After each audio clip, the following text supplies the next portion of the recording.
संवाददाता का रुख करेंगे सर, क्योंकि हमें तमाम जो है जिले और तमाम सीटों से हमें आप तक अपडेट पहुंचाने हैं। जल्द से हम अपने अगले संवाददाता का रुख करेंगे। बांकीपुर की अगर हम बात करें तो इस बार जो बांकीपुर की सीट है वो भी जो है काफी हॉट सीट इस वक्त मानी जा रही है, क्योंकि बांकीपुर की जो सीट है इस वक्त चर्चा में, क्योंकि जो नई पार्टियां इस बार जो कूदी हैं राजनीति में, चाहे हम पुष्पम प्रिया की द प्लूरल्स पार्टी की बात करें तो उनकी पार्टी चुनाव में कूद पड़ी, यहां से वो खुद जो है वो खड़ी हुई। इसके अलावा भी एनडीए में हम बात करें या फिर महागठबंधन की बात करें, यहाँ पे त्रिकोणीय मुकाबला हम देख सकते हैं और काफी चर्चित सीट है इस बार बांकीपुर की। तो वहां के संवाददाता से हम एक बार रुख करना चाहेंगे और जानेंगे कि वहां के क्या हालात हैं और किस तरीके की स्थिति इस चुनाव के दौरान बनी हुई है, क्योंकि वादे और दावे तो राजनीतिक पार्टियों के बहुत हैं, लेकिन जमीनी हकीकत क्या है ये ग्राउंड रिपोर्ट ईटीवी भारत के जरिए हम देखेंगे। बिहार विधानसभा चुनाव में पटना की Bankipur seat high profile seat बन गई है। इस सीट से दिग्गज उम्मीदवारों ने ताल ठोककर मुकाबला को बड़ा ही दिलचस्प बना दिया है। दरअसल बांकीपुर से लगातार 3 बार जीत रहे बीजेपी विधायक नितिन नवीन तो चुनावी मैदान में हैं ही, उनके साथ खुद को सीएम कैंडिडेट बताने वाली पुष्पम प्रिया चौधरी और फिल्म स्टार शत्रुघ्न सिन्हा के बेटे लव सिन्हा भी हैं।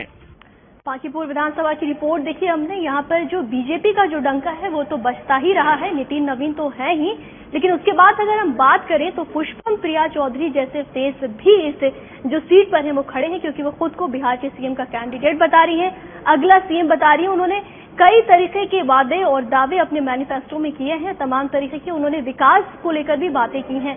वहीं हम दूसरी तरफ देखें तो शत्रुघ्न सिन्हा, मतलब कि उनके जो बेटे हैं लव सिन्हा, वो भी यहाँ से अपनी किस्मत इस पर आजमा रहे हैं। तस्वीरों हमने जैसा कि देखा कि वो वहां पर पहुंचे भी थे, नॉमिनेशन के दौरान भी हमने लगातार आपको तस्वीरें दिखाई कि जब वो नॉमिनेशन के लिए वहां पर पहुंचे, नामांकन प्रक्रिया के दौरान उनकी मां भी उनके साथ नजर आई, और साथ ही साथ हमने कई सारी तस्वीरें आपको पहुंचाई हैं जो ये साबित करती हैं कि किस तरीके का बांकीपुर सीट पर इस बार का मुकाबला होगा।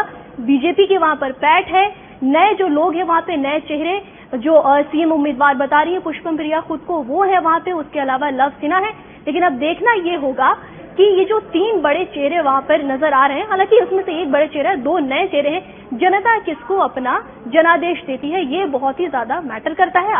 आगे आने वाले जो 10 नवंबर को नतीजे हैं उसमें ये चीजें साफ हो जाएंगी। हम अगले संवाददाता का रुख करेंगे जो हमारे साथ भागलपुर से जुड़े हुए हैं, उनसे भी हम ताजा अपडेट लेंगे कि किस तरीके की वहां पर स्थिति बनी हुई है और कैसे मतदान प्रक्रिया चल रही है, कोरोना को लेकर क्या हालात है, किस तरीके के वहां पर जो दिग्गज नेता है वो पहुंच रहे हैं, लोग किस तरीके से वोटिंग करें, तमाम जानकारी हम आप तक पहुंचाएंगे।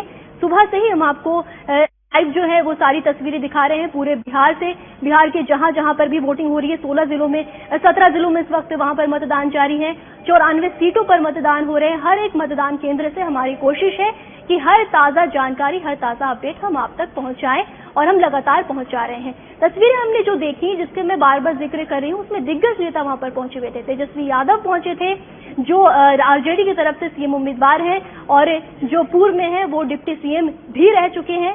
साथ ही साथ तेज प्रताप यादव को हमने देखा जो उनके बड़े भाई हैं, वो जो है पूर्व स्वास्थ्य मंत्री रह चुके हैं बिहार सरकार में, जब आरजेडी और जेडीयू ने साथ मिलकर सरकार बनाई उस वक्त। और साथ ही साथ हमने अभी जो तस्वीरें देखी, ताजी चंद्रिका राय को दिखाया, उनकी बेटी ऐश्वर्या राय वहां पर मौजूद थी।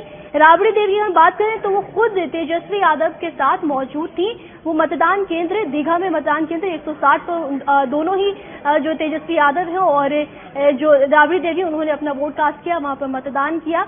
इसके अलावा मुख्तार अब्बास नकवी को हमने सुना, उन्होंने कई सारी बातें कही, विकास को लेकर उन्होंने दम भरा और साथ ही साथ उन्होंने कहा कि जिस तरीके से कांग्रेस वहां पर अपनी पैठ बनाने की कोशिश कर रही है, उनकी जो ये कोशिश है वो नाकाम ही हो जाएगी। हालांकि ये नाकाम होगी या कामयाब होगी ये जनता तय करेगी और 10 नवंबर को इसके नतीजे भी आ जाएंगे। फिलहाल हम बेगूसराय ले चलेंगे आपको और वहां अपने संवाददाता से जुड़ेंगे।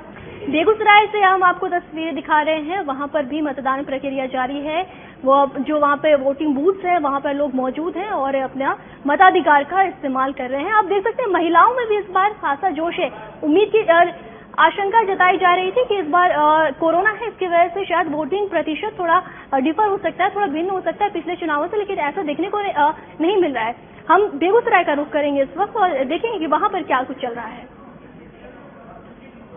बेगूसराय से हमारे संवाददाता जुड़ चुके हैं, मतदान केंद्र पर खड़े हुए हैं। जी, आप बताइए कि आप किस मतदान केंद्र पर इस वक्त खड़े हुए हैं, वहाँ पे क्या हालात हैं, किस तरीके से वोटिंग प्रक्रिया चल रही है और लोग जो हैं वो कैसे पहुंच रहे हैं, और साथ ही साथ जो सबसे बड़ा इस वक्त है, क्योंकि कोरोना काल में ये मतदान हो रहा है, तो इसको लेकर जो दिशा निर्देश दिए गए थे चुनाव आयोग की तरफ से, उसको कितना अमली जामा पहनाया जा रहा है?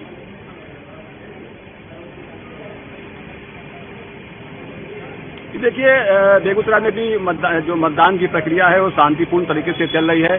जगह जगह जो है तो पूरे भारत निर्वाचन आयोग के सारे प्रक्रियाओं को पूरा करते हुए ये मतदान किया जा रहा है। लेकिन मैं ये कह सकता हूं कि जो मतदाता है उनकी संख्या जो कम है, और जो पहले जो लंबी लंबी कतारें लगती थी मतदाताओं की, वो इस बार देखने को नहीं मिल रही है।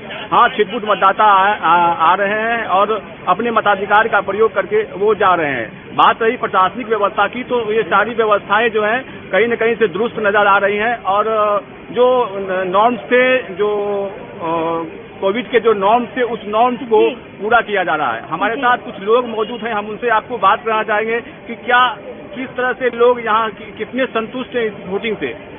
बहुत बहुत शुक्रिया आपका तमाम जानकारी के लिए। आप नजर बनाए रहिए, हम एक बार फिर से आपसे जुड़ सकते हैं। फिलहाल हम जो अगला विधानसभा सीट है वहां पर हम रुख करेंगे, बेगूसराय आपको ले चलेंगे, क्योंकि जैसा कि हमने कहा कि सुबह से ही हम आपको अपडेट्स दे रहे हैं, तमाम जानकारियां आपको बता रहे हैं ग्राउंड पे इस वक्त क्या चल रहा है, कहां पे वोटिंग हो रही है, किस तरह की जो मतदान प्रक्रिया है चल रही है, और प्रशासन की ओर से क्या इंतजाम किए गए हैं, ये जान लेना भी बहुत जरूरी है। ये अब आपको हम बेगूसराय से दिखाते हैं, जहां से हमारे संवाददाता पवन बंधु बने हुए हैं। सीधे ले चलते हैं, बेगूसराय से हमारे संवाददाता पवन बंधु जुड़ चुके हैं। जी पवन, बताइए वहां पर किस तरीके से वोटिंग हो रही है, क्योंकि सुबह 7 बजे से ही मतदान शुरू हो गए थे, वोटिंग प्रतिशत भी लगातार सामने आ चुका है और कई जगह पे काफी अच्छी वोटिंग भी हुई है। हालांकि कुछ जगहों पे छुटपुट कम वोटिंग के भी आंकड़े सामने आए हैं। बेगूसराय की क्या स्थिति है, इसको थोड़ा डिटेल में बताइए। भागलपुर से संजीत जो संवाददाता है, हम उनका रुख कर रहे हैं, हमारे साथ जुड़े हुए हैं। भागलपुर में भी चुनाव चल रहे हैं, जैसा कि मैंने कहा कि सुबह 7 बजे से ही वोटिंग शुरू हो गई थी। सीधे सवाल पूछते हैं, क्या स्थिति है वहां पर और किस तरीके से मतदान वहां पर हुए हैं और क्या स्थिति नजर आ रही है, कोरोना को लेकर भी सारी चीजों को पैकअप करके बताइए। भागलपुर की यदि हम बात करें तो भागलपुर में सुरक्षा के पुख्ता इंतजाम किए गए हैं। कोविड-19 के जो निर्वाचन आयोग का जो गाइडलाइन है उसको लेकर पूरी तैयारी की गई है। अब सोशल डिस्टेंसिंग का पालन कराने के लिए जो गोल घेरा बनाया गया है, इसके अलावा जो मतदान करने के लिए जो मतदाता पहुंच रहे हैं उनके हाथों को सैनिटाइज किया जा रहा है, उसे ग्लव्स दिया जा रहा है। इसके अलावा जो सुरक्षा को लेकर यहाँ अर्धसैनिक बलों को प्रतिनियुक्ति किया गया है, सभी बिल्डिंग पर उन्हें लगाया गया है। बहुत शुक्रिया आपका, बहुत शुक्रिया इस जानकारी के लिए। हमारे साथ तमाम जगहों से हमारे संवाददाता जुड़ रहे हैं।